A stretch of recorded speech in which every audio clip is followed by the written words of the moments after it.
questions?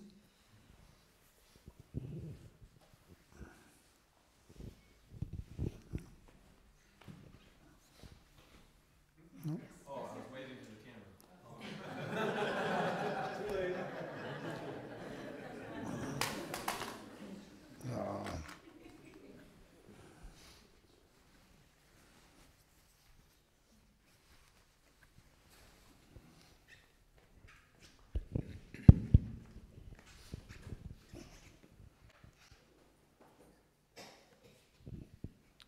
I just have a question about offering sensations to the space. You sort of underlined that again today, and it somehow is not as clear as it seems to have been. It means you transfer custody of those to the space. In other words, you don't try to micromanage anything. Okay. Hands off.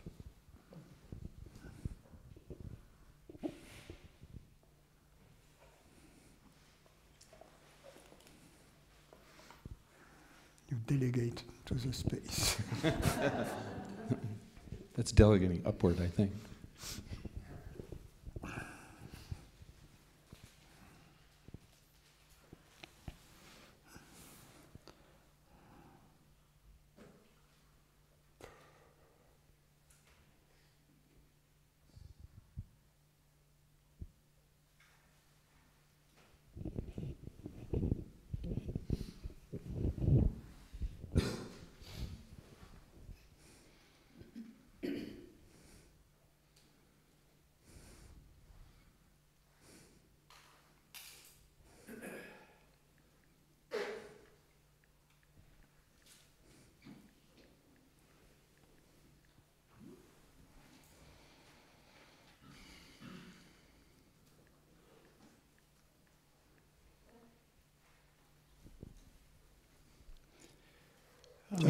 Just a second.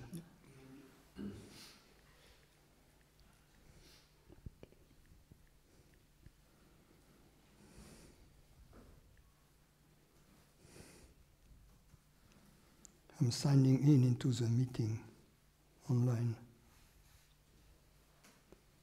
so that I can see the questions.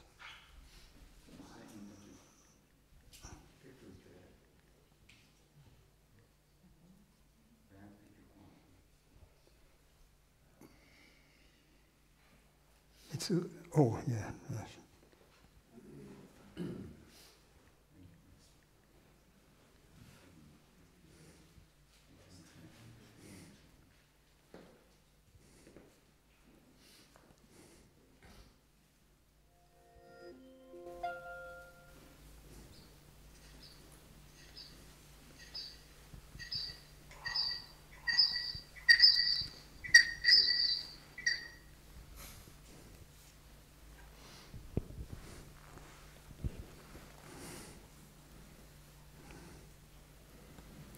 Okay.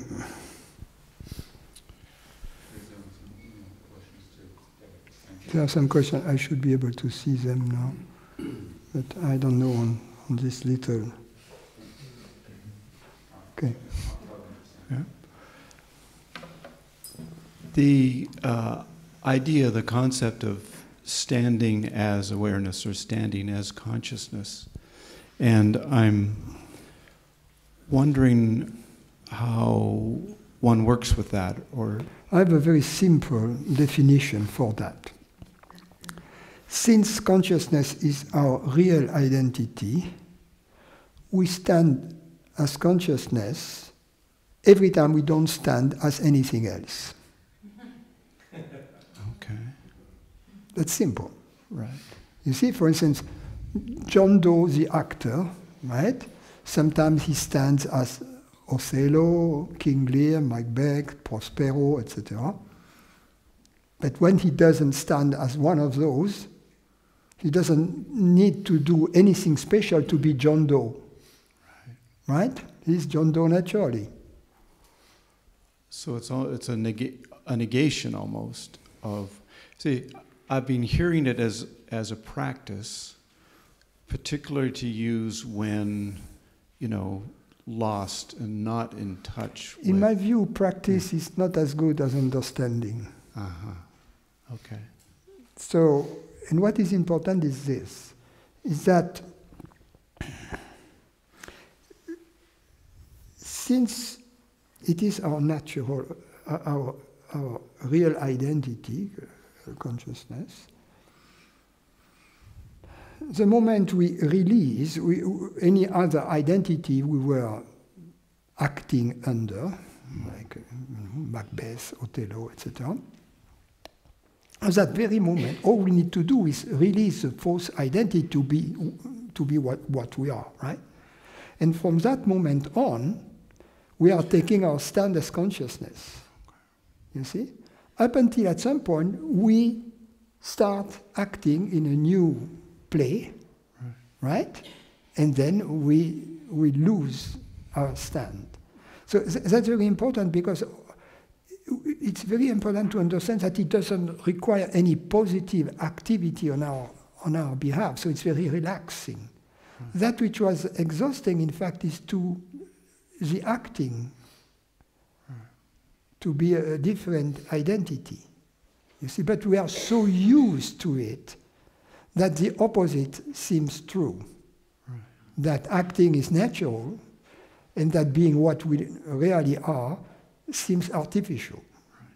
But we have to understand that when we, in other words, what does it mean also not to be Macbeth, Othello, etc.? It means simply, it suffices not to know what our identity is. The problem is not that we don't know enough, is that we know too much. Right. So all that is required is to release the false knowledge. I believe to be a body, I believe to be a human being, to be my personal history, all of that stuff. Right. We don't know that the reality which is hearing these words was born on your birth, on your birthday. No. We don't know that, so why stick to it, you see? Right. But the moment we don't know what we are naturally, spontaneously, effortlessly that which we are. That has to be understood, because then it puts an end to any attempt to manipulate something, to make something, to create something, to create a state. So, when one, I or any of us, recognize that we're identified with some ignorance, some Macbeth, but something more familiar than Macbeth, some pattern of our own life, to relax, to remember that we don't know who we are. Yes, first we have to establish the connection there is between the pattern we notice. Because usually what we do when we are on this path, there is a tendency to still be on the personal improvement business. Yeah. That when we notice that we are subjected to a pattern, we try to deal with the pattern. In other words, we try to suppress it, to control it, etc.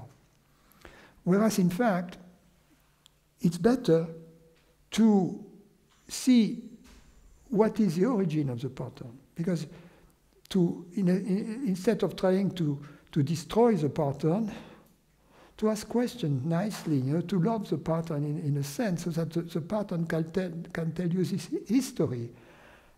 I am angry at this guy because he dared say that to me, or do that to me. So then the pattern is telling the story. Why am I angry? Because this guy said that to me. So then you can ask the question, well, where would this pattern be unless, if I wouldn't believe to be a separate me? You see? So then you connect the patterns that has come to the surface to the self-enquiry. And then you connect it to this not knowing who you are. You see? And at that moment, when you connect to the not knowing who you are, it's like in the preferences, you know, on the pull-down menu. When all the preferences are checked out, the application still runs. It runs in its default state, right? So basically, right? So what you do, you have to uncheck the preference, I am a separate person. And in the sub-menu, in fact, there are many lines, you know, because there are many characters that we play. Yes. But the moment we kind of push the reset button, we reset the firmware back to the factory settings.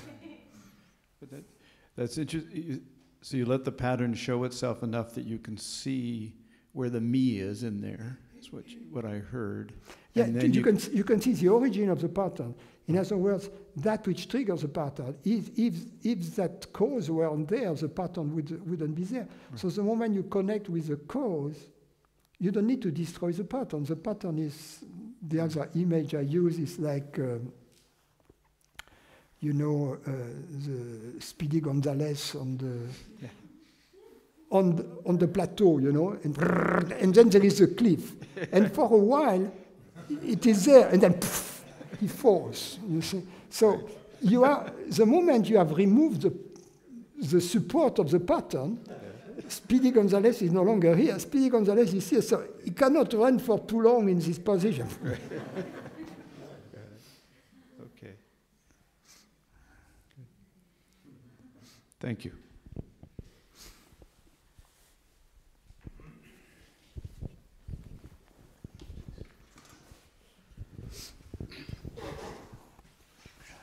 I'm just going to piggyback on that to try to free myself here a little bit.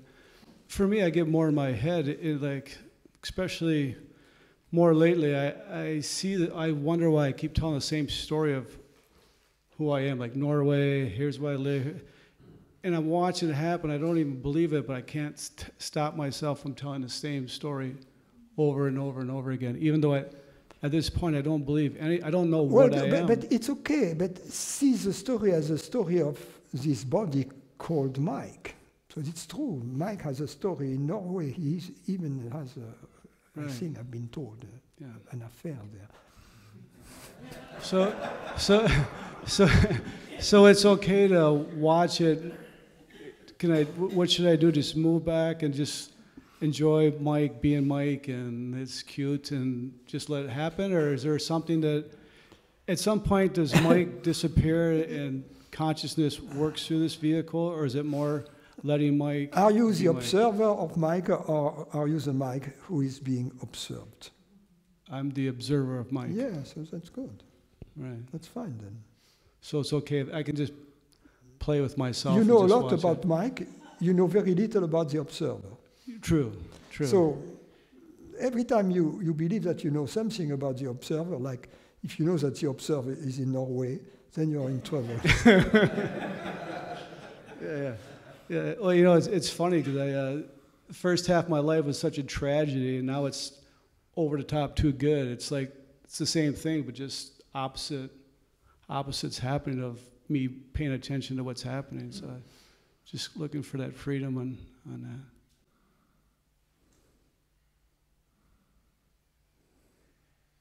Stick to what you know to be for certain. Okay. You know to be whatever it is which is hearing these words right now. Just stick to that. The rest is maybe yes, maybe no. You know, the rest is a big question mark. So I don't have to stop my conversation and just say, wait a minute, I'm not that. I can just flow and relax. Yes, you can, as I often say, if a Norwegian corpse stops you for speeding on your skis,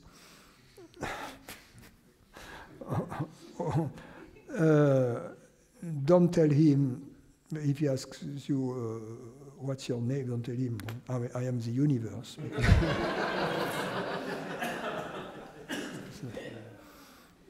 You may end up in a cold place. Time to think. Yeah. All right, thank you.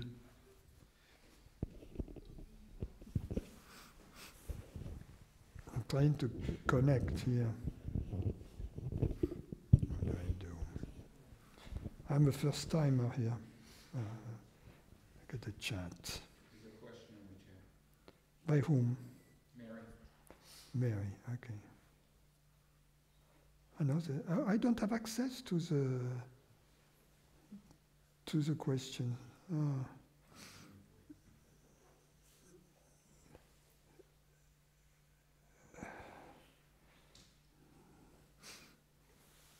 Okay. Yeah, I think for a while now I've really assumed that happiness was somehow phenomenal, and and almost as if it was like a cloud or something that was here often, but in that sense it was always relative. It has qualities. It has a quality, but this quality is non-phenomenal. In other words, this quality you cannot. It's not like a table, or it's not like a thought. It's not like a bodily sensation. Yeah, that's the thing. It feels as if there's something else dawning that's not. It's more non-phenomenal, but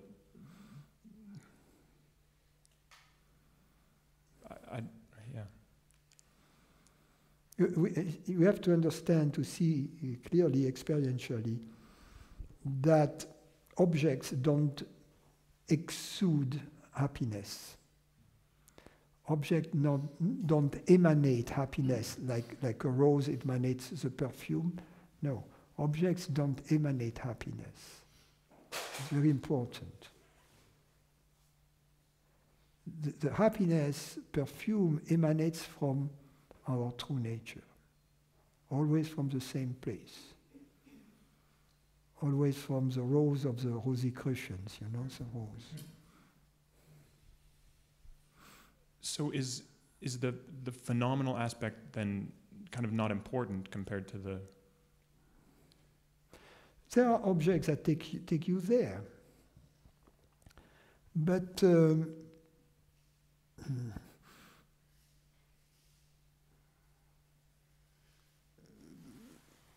there are objects that take you there unknowingly, and these objects are useless. And these objects are usually the habitual objects of desire. Because once the desired object or event is acquired or has happened, what we experience is a sudden collapse of the desire. And in this sudden collapse of the desire, we experience a desireless state, which is happy. The problem with that is because the origin of the desire, which was believed to be separate, the ignorance, has not been eradicated. The next moment, a new desire is going to come up because the sense of lack, we reconnect the sense of lack, and as a result, a new desire arises. So these objects of desire that we hope are going to bring about the happiness we seek are useless. Now, there are other objects that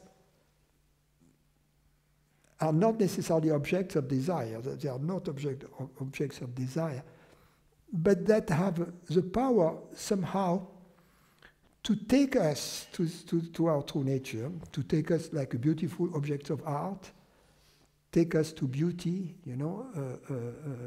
intelligent thoughts take us to intelligence, and loving feelings take us to the experience of love.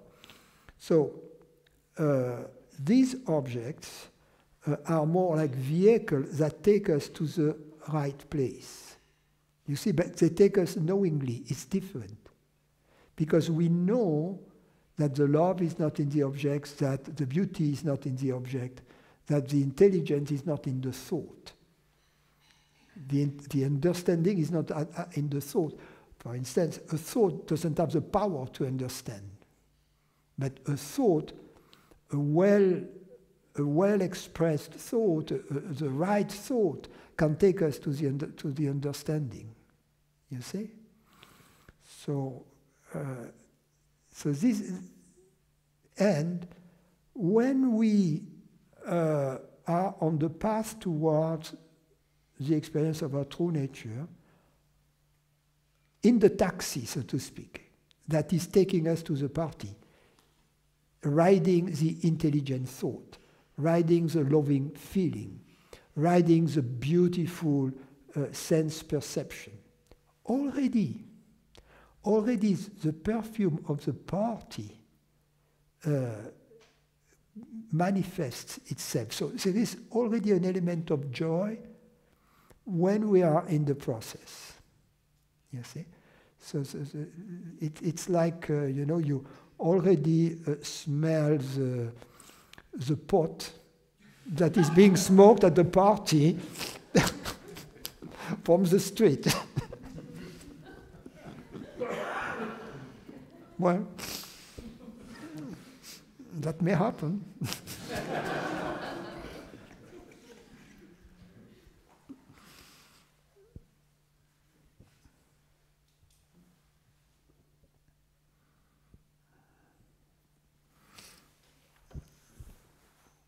I'm going to my email first, because there are leftovers from the previous days there.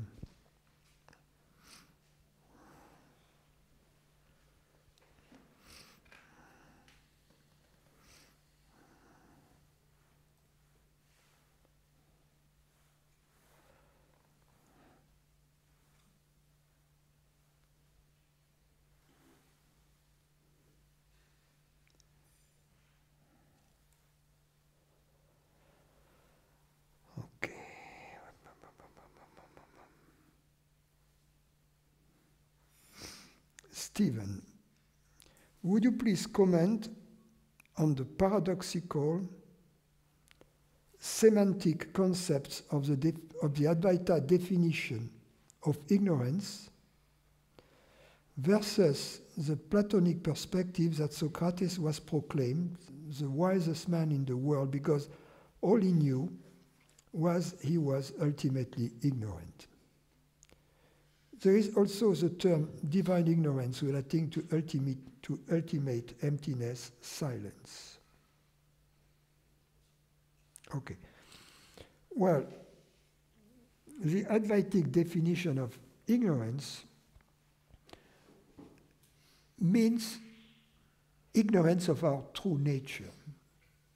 In other words, Socrates' ignorance is enlightened ignorance, because it is his knowing that he cannot be certain of anything, phenomenally. That's how it can be expressed, rather than, I know that I don't know, but he refers to what can be known through the mind. And all of his method was to ask questions from the participant in the dialogue with him, to ask questions so that they would make a statement in something they believed. And then he would, through the play of questions and answers, of course, take them to the realization that they couldn't be sure of anything. So he would take them to this not knowing. The not knowing about the phenomena is the not knowing of the sage. In this not knowing, we know. So in paraphrasing the Tao Te Ching, we could say the one who knows doesn't know, and the one who doesn't know knows. But it's a kind of a koan, because what is known is different in the various terms of the sentence. When we say the one who knows, we should say the one who believes he knows a lot about the world, about himself, about objects, etc. In fact, he doesn't know, because he doesn't know that he doesn't know. Now, the one who doesn't know, in other words, the one who knows that he doesn't know about the objects, nevertheless, that he is taken to the certainty of the now, to the certainty of his being, of his consciousness. What was else in this question?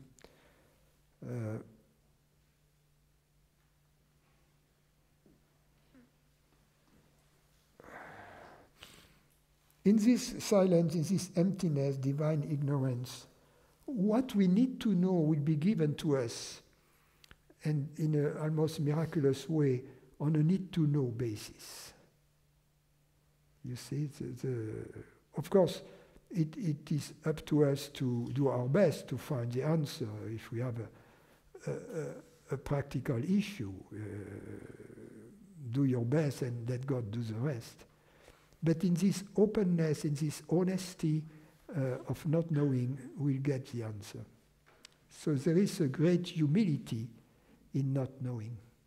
That's why I am a little bit concerned every time I see a religion that knows so much about God. You know that God was a man, that God was born on that date, that God died on that date, that, I mean, all that there is the angel, and then that all knowledge about the genders of the angel and the wings and the... I mean, come on, you know, who are you kidding? I mean, he said, I mean, it's too much knowledge. I mean, it's too much. I mean, it's good for Hollywood to make a movie, but it's good stuff, but we are far from the not knowing of Socrates. But it is false to say that Socrates would say, I don't know. He would say, ultimately on the relative level or plane, I cannot be certain of anything, so I don't know anything. But on the other hand, you know, there was these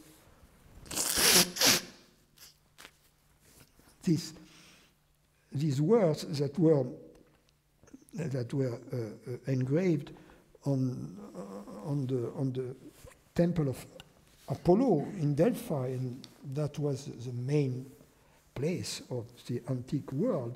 That was the Mecca, if I can speak like that, of antiquity. And it was know yourself, and you will know the man and the gods, meaning you will know everything you need to know about the world and about that which is beyond the world. You will know that, but on a need-to-know basis. If you know who you truly are, in this silence, in this not knowing, everything will be given to you. That's, if you will, my interpretation of the gnotiseuton of the ancient Greeks.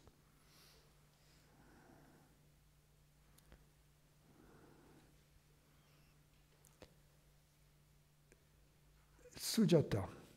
A couple of days ago, there was mention of how it was important to ask oneself what is important to you. While I was contemplating that, I realized that what is important to me today is quite different from what was important to me a few years ago. It struck me that I could use this contemplation as a gauge of where I am on the who am I exploration. Comments on this. Well, what you're observing is really what in Christian terms they would call conversion. What a conversion means, it means a gathering of all the energy, of the will, if you will, gathering, con, together, cum, together, version means a change of direction. So the energy are gathered together and are reoriented in a new direction. And that's what you are observing. The energy, the intention, the will that was directed towards the world, towards object, all these energies are no longer are being refocused together, merging together into one single direction, which is non-phenomenal. She goes on, in a similar fashion, I was wondering whether I could use the nature of my thought, personal versus impersonal, as a litmus test of whether ignorance is present or not. What do you think of that? Yes, it's important, yes, to there is a moment when somehow, without us intentionally having done so, we observe that an alarm process somehow has been switched on within us, so that every time we have an ignorant thought, there is a flashing light in the mind that goes warning, warning, warning, you know, something like that. And then we have the opportunity to let go of it. So you can cooperate in setting up this warning mechanism in the beginning by thinking and believing that you are paying special attention to those thoughts that are personal. But in fact, when you notice that, it is not the person that notices it. So it's all, in fact, the unfolding of the universe, as always. Yelena. I'm happy to report that the cancer cells are almost in half. Yes to miracles. I love, oh, that's very personal. I love you and profoundly grateful, and I am still bathing in causeless happiness.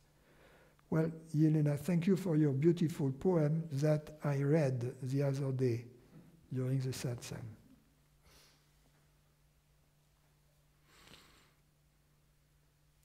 Brendan. Interest in the truth seems to bring up childhood remembrances from time to time. I remember as a young child walking home from school one spring day, and there was such an aliveness and freshness in the air that it seemed to just overtake all my senses. So delighted by the intense richness of colors, smells, and sounds, when I arrived home, I immediately got out a box of crayons and furiously tried to draw a picture of the whole experience. I scribbled like crazy, using as many colors as I could to capture all of the trees, flowers, birds, and butterflies. And instead of drawing myself, I drew, as best as I could, a picture of Snoopy the dog from the Peanuts cartoon. When I reflect on that experience now, it made me think of the Song of Beauty which you have mentioned, and I have read about, how the world and nature can almost sing to you sometimes. But it also made me wonder, though we can never recreate those spontaneous moments of beauty, there is still that effort of longing to try and touch it again in some way, with words, art, music, etc. Even if it falls completely short, there is still that desire to share and celebrate it. Could you please speak more about this song and its origin? And can you please tell Luca Happy Valentine's Day for me? Yes. You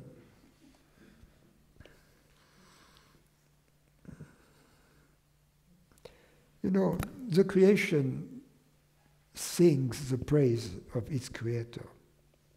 And even in its darkest aspects, even in its darkest aspects. But of course, sometimes we are touched. It can be by a gesture of love, or it can be by the splendor of nature, like a fest, or it can be also by the simplicity of it in a desert or in front of the sea.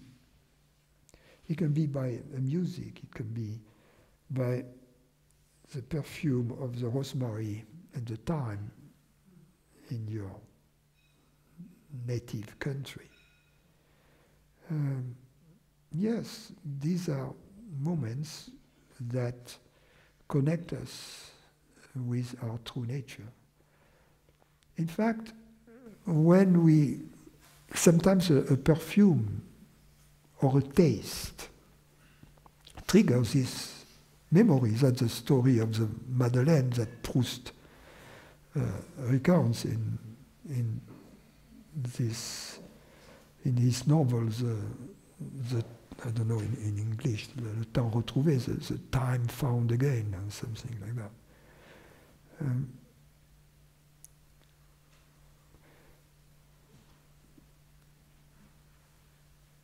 We realize in hindsight that these were moments of happiness. And perhaps at the time, in my case, for instance, I was playing in the wilderness, cops and robbers with the friends, and I was too busy being a cop or being a robber at the time to smell the thyme and the rosemary. But something in me was smelling it and enjoying it. And then when I smell it, it connects me to the happiness of playing cops and robbers and being a child. I remember being in Joshua Tree National Monuments, and you walk there, and there's this big boulder, and there is sand under your feet, and you think, oh, if I was a kid, it would be so nice to play there, to hide behind these rocks, and to feel the sand on my feet. And so it reminds you of moments of happiness and brings it back. Yes. There are artistic moments, if you will. But what is a mistake is to try to recreate it. Like you go to the same restaurant when you have a very nice dinner, you know, with a nice companies, and so you go there and the company is lousy. It's a different chef, you know. They are greedy, and it stinks, and yeah. You see, you don't want to manufacture happiness. You need to let somehow happiness visit you. You need to be more the one who is going to enjoy being surprised by it. Although you are the creator of it, but you love to surprise yourself. Nam, consciousness creates everything at every moment, and everything disappears at every moment. Is it right? How can it be? Every moment, really? Could you help me to understand that?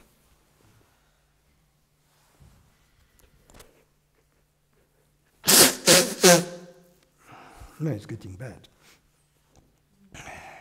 So, when we watch a movie,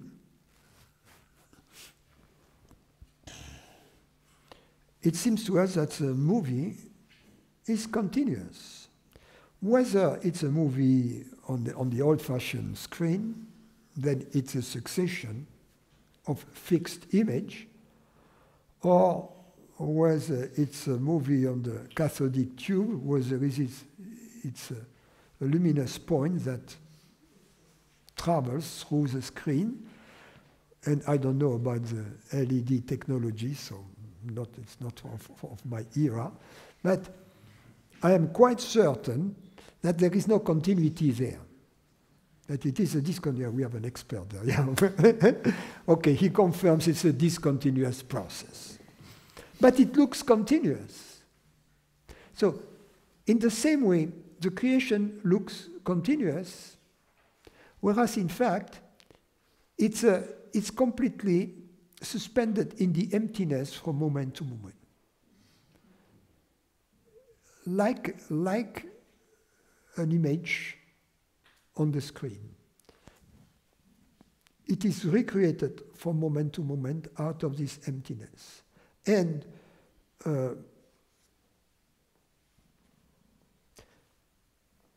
because there is nothing in these moments of emptiness between the creations, there is nothing we can remember. If there is nothing, absolutely nothing, we don't remember nothing. We have always to remember something. But in the emptiness of our true nature, there is nothing to remember. So to the mind, it looks like nothing happens. It looks like, so the emptiness to the mind is non-existent, because the mind is only made of the positive appearances. So, well, I leave it that to you to think about.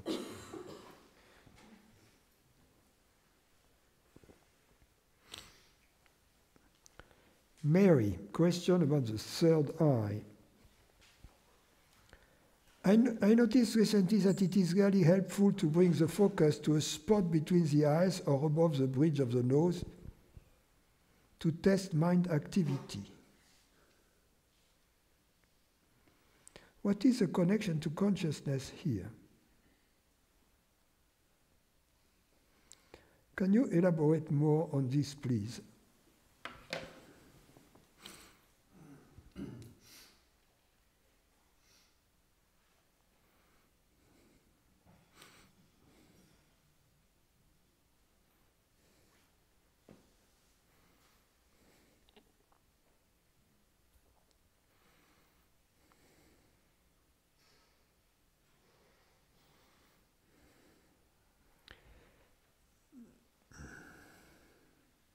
I think rather than focusing on this part of the body,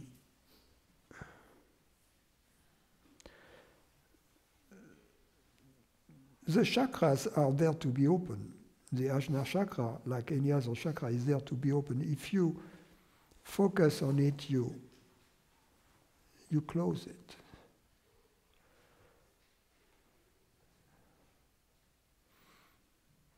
When the chakra is open,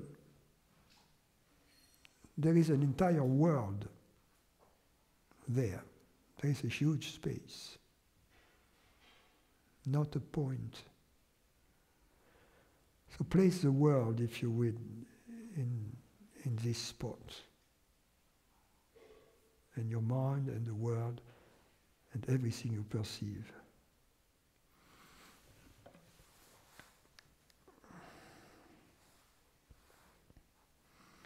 Okay. Do we have any other questions on the... Oh, good. Any questions here? Yeah.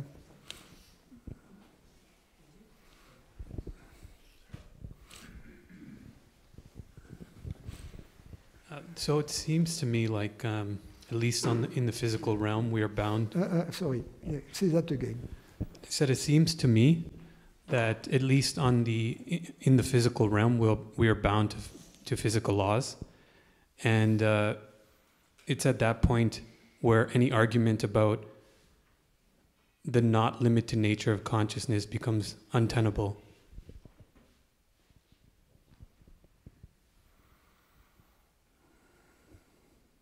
Okay.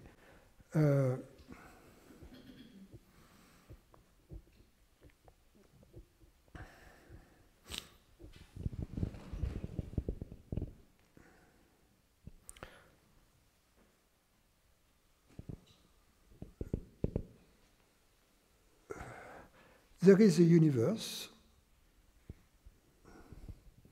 and there are the laws of the universe. Okay? Questions. Are the laws of the universe part of the universe? Yes.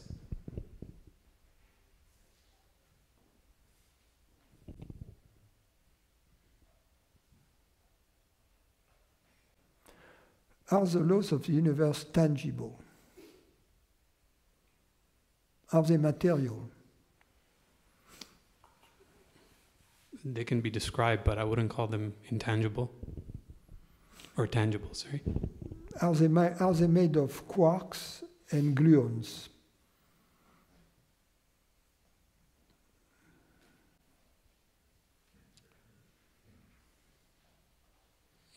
My understanding of physics is not quite nuanced. Are they made of particles? Are they made of electrons and protons?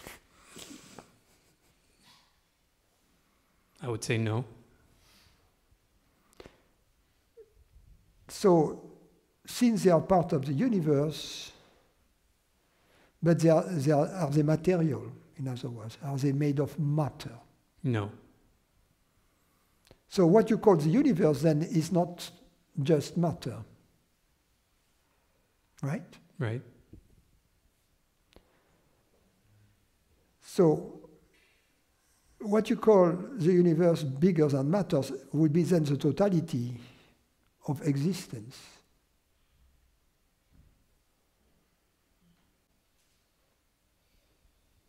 Reality, in other words.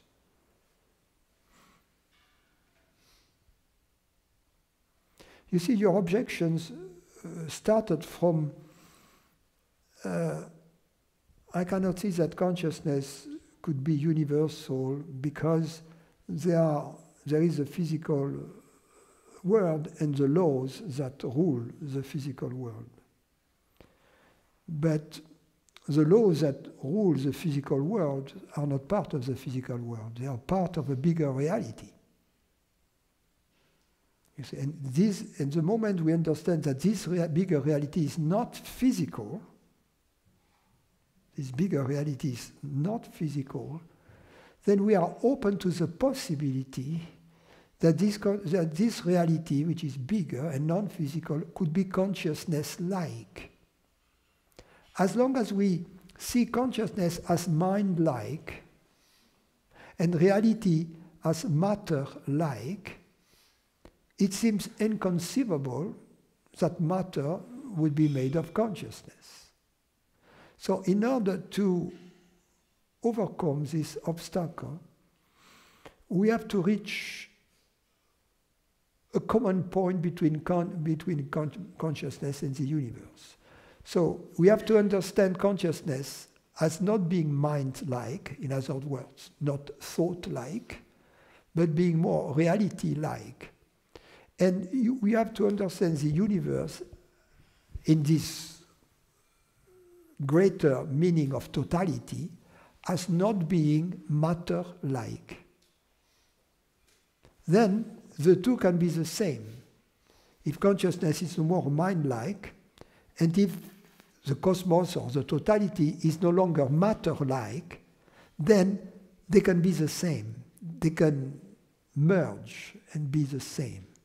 So, but this objection that we have within ourselves when you try to sort out what is being said here has its roots in this implicit assumption we make that consciousness is made of thought and that the world is made of matter. When we think of consciousness being reality and the world being made of reality, then these objections fall away.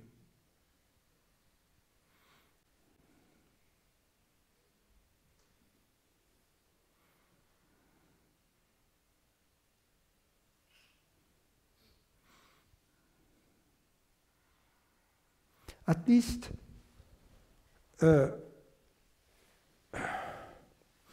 I'm not trying to prove to you that consciousness is the reality of the universe. But I'm trying to take you logically and rationally to a place where you cannot say that such is not the case. That's all I can do. But that's already a very important achievement. If you are in this not knowing, in this openness regarding the reality and consciousness. But again, we have to get rid of the superimposition of mind-likeness, that this mind-likeness that we superimpose onto consciousness. And we have to get rid also of this matter-likeness that we superimpose onto the world.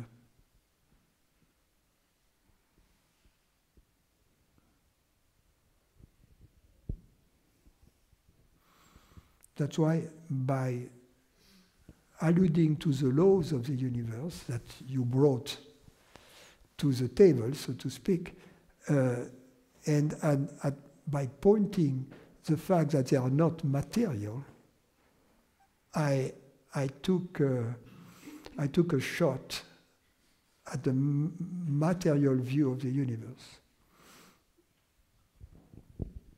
Just to clarify, it doesn't seem like you are objecting to the fact that we are beholden to those laws.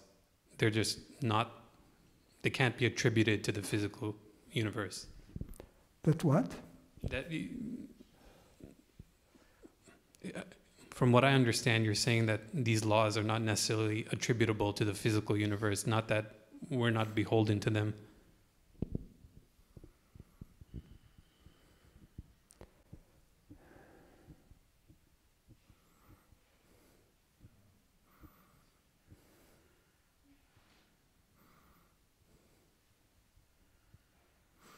What I'm saying simply is this. In a country there is a citizenry which is subjected to the laws. And there are the laws.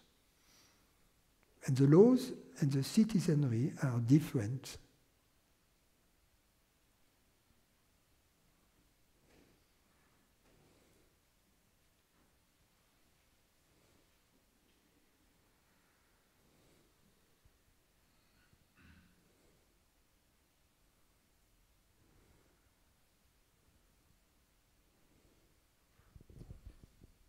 I think I see where you're going, but I'm going to need more time with that.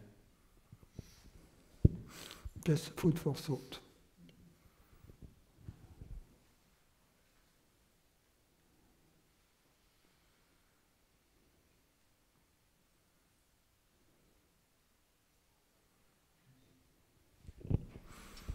I could add even a little more to that. This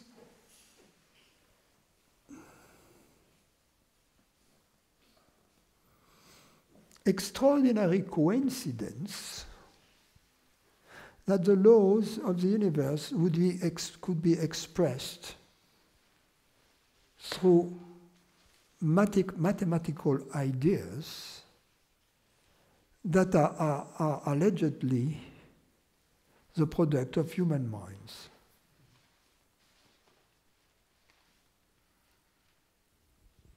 And that are apparently totally independent from the universe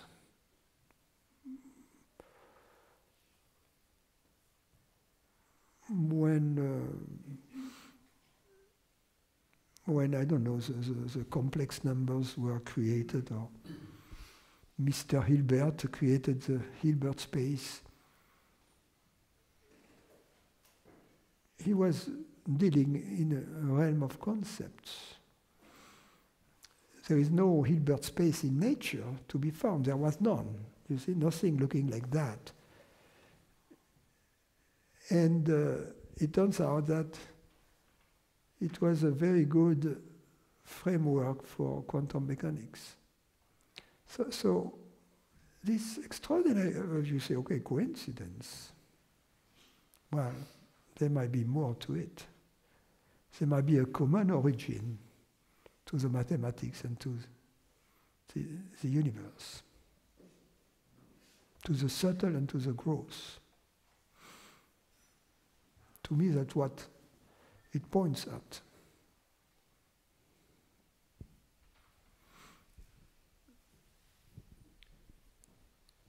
Francis, sorry, were you done? Or? Yes. Just quickly, what is it that allows the mind to give up? Finally. The understanding that the mind has no access to that which perceives the mind.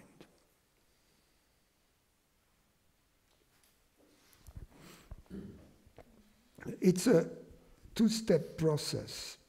In the first step, the first understanding is that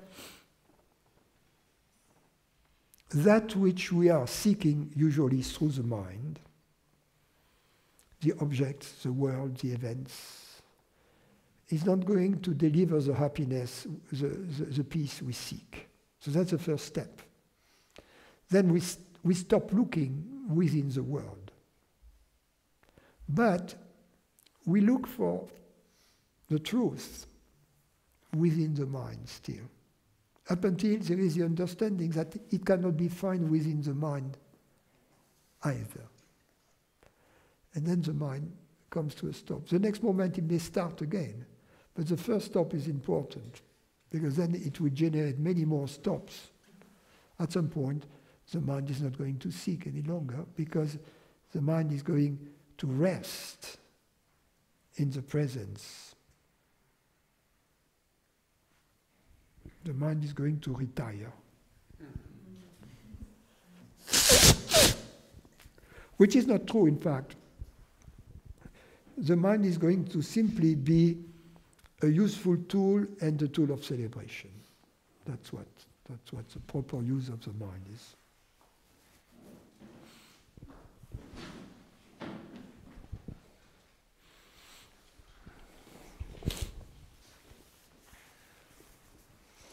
Hi, Francis.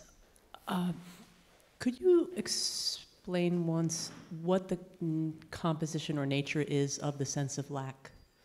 What the sense of lack? I've heard a lot of discussion, and I've never actually been around you talking about it all that much. And I'm wondering if it's like an emotion, it's bodily sensation coupled with a psychological charge, or if it's... Well, it's not for me to tell you. No? It is for you to find out. What is it in any given moment that makes you think, okay, things are not all right? You see, it can be that, I have to be a little more precise with that. It can be that things are not all right because I should improve that. You know, things are not all right because there is a leak on the roof. So, but this type of not being all right, this type of lack, has usually an easy solution. In other words, can be addressed. Okay, I call the contractor or whatever, and then it has an end. The sense of lack, which is problematic, is a psychological which has no end, which always resurfaces under ever new disguises, you know, and this sense of lack is the natural outcome of our belief to be a separate entity. Because then there is a conflict between this belief and our deeper certainty of oneness. Our true nature and the knowing of our true nature has never left us. Even for those who are in the deepest ignorance, deep, deep, deep inside, consciousness knows itself. So they are in conflict. The conflict finds its resolution only when we address it and when we ask the question, is it true that I am separate? And then the resolution of the conflict is, I am not separate. And then I rest in my true nature, knowing my non-separateness.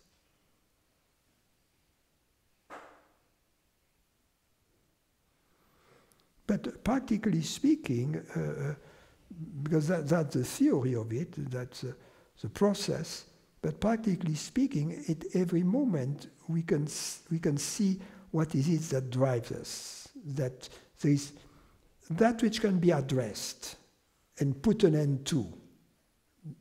It's not a real, it's just a practical issue, practical problem. But there is another one which can never be addressed, which is going to come back again and again and again. That's the one that we have to really deal with. Did I say it cannot be addressed? Yes, it can be addressed, of course. It seems that it cannot be addressed, but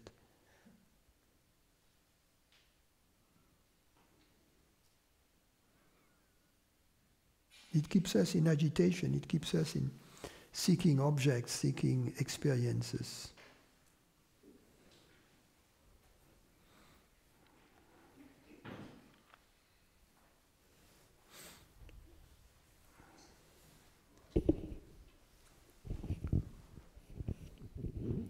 I hope I don't mess myself up with this question, because I thought I was on solid ground. I spent my lifetime, I spent a lifetime associating reality with matter, and I've been spending a long time seeing through that, and I kind of think of mind and matter as more like concepts, and they're two sides of the same coin. They're inseparable, right? One doesn't exist without the other, and that the greater reality, we call it consciousness, and I've heard it described as we've talked earlier this week as that this is like a dream in God's mind, if you will.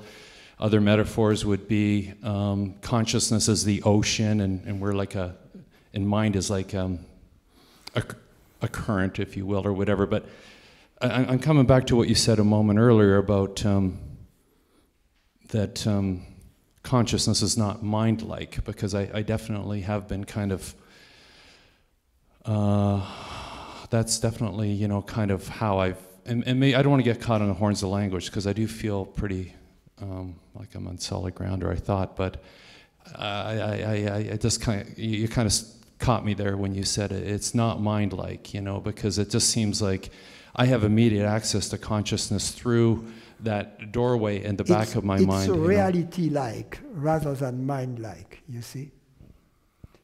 What I mean by mind-like, it is not thought-like, it's not bodily sensation-like, it is not sense perception-like. That's what I mean by mind-like, not mind-like. Not thought-like. In other words, consciousness is not a thought. It's not a sense perception. It's not a bodily sensation. In that sense, it's not mind-like. But, so I call it reality-like, because we know that perceiving is real. Because we cannot fake it, we know it's real. So that's why consciousness is reality-like. And everything we know it through consciousness. So everything we know is at most, as real as the consciousness that knows it. Because that which is unreal cannot know the real, right? So if consciousness were not real, it could not know reality. So everything we know is at most as real as our consciousness. So that makes our consciousness pretty real.